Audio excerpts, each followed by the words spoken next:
Breaking news చూస్తున్నాం. ఓవైపు వరదలతో సతమతమవుతున్న ములుగు జిల్లాకు మరో విపత్కర పరిస్థితి వచ్చి పడింది. ములుగు జిల్లా అడవుల్లో మహా ప్రళయాన్ని తలపించినట్లు సుడిగాలి వీస్తోంది. దీంతో ఒకే చోట వేలాది మహావృక్షాలు నేలమట్టమవుతున్నాయి. మేడారం తాడ్వాయి మధ్య రిజర్వ్ ఫారెస్ట్ లో ఒకే చోట 3 కిలోమీటర్ల విస్తీర్ణంలో భారీ వృక్షాలు పూర్తిగా విరిగిపడడం ఆశ్చర్యం కలిగిస్తోంది. సుడిగాలి బీభత్సం చూసి స్థానికులు ఆందోళన చెందుతున్నారు. ఆ సుడిగాలి ప్రభావం చూస్తుంటే ఊళ్లు ఎగిరిపోయేలా ఉన్నాయని స్థానికులు ఆందోళన వ్యక్తం చేస్తున్నారు. ఒకే చోట వేలాది వృక్షాలు విరిగిపోవడం చూసి అటవీశాఖ సిబ్బంది కూడా ఆశ్చర్యపోతున్నారు.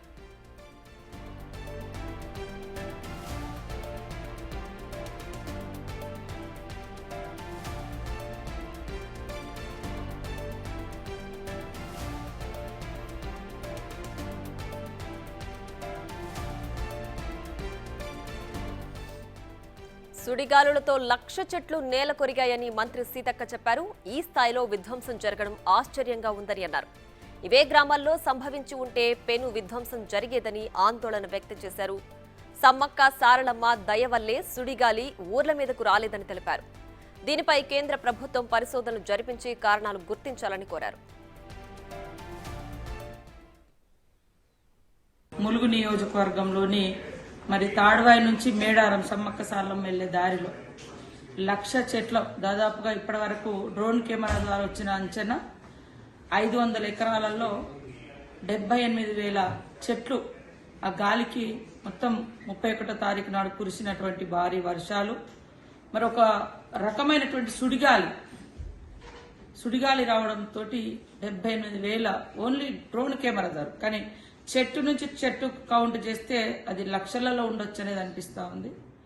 దీన్ని టొరండో అంటే ఒక రకమైనటువంటి సుడిగాలి వీచి ఇన్ని 100 ఎకరాల్లో చెట్లు మొత్తం కూడా నష్టపోవడం జరిగింది. వెంటనే నేను కానీ సంబంధిత లోకల్ కలెక్టర్ గారు, డిఎఫ్ఓ, ఎస్పీ మేమంతా కూడా దాన్ని పరిశీలించి మొన్న ఇది ఎంత నష్టం జరిగిందో డ్రోన్ కెమెరాల ద్వారా తీయాలని ఆదేశించడంతో ఈ రోజు నిన్నటి నుంచి అవి బయటికి రావడం జరిగింది.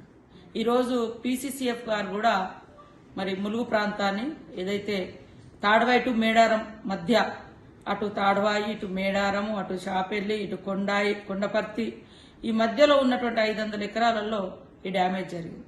అంటే ఇలాంటి ఏదైతే సుడిగాలు ఉన్నాయో ఇది జంగల్లో వచ్చింది కాబట్టి చెట్లు పడిపోయి ప్రాణ నష్టం జరగలే.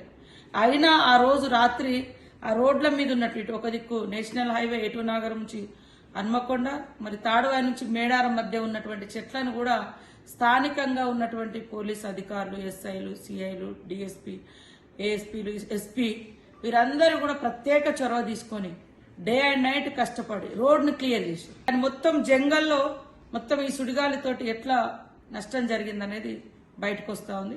కాబట్టి సెంట్రల్ గవర్నమెంట్ ఇది ఒక ప్రత్యేక దృష్టి పెట్టి ఈ మళ్ళీ రీప్లేస్ చేసుకోవడానికి, అది national wild life area, wild life sanctuary అది.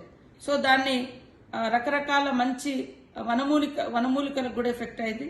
100 ఏళ్ల నాటి చెట్లు కూడా మనం కోల్పోవడం జరిగింది.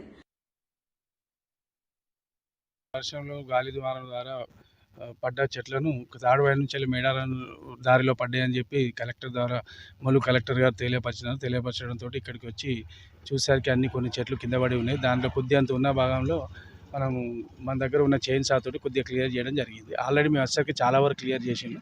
ఉన్న కొద్ది భాగం మేము క్లియర్ చేసాం అంతే.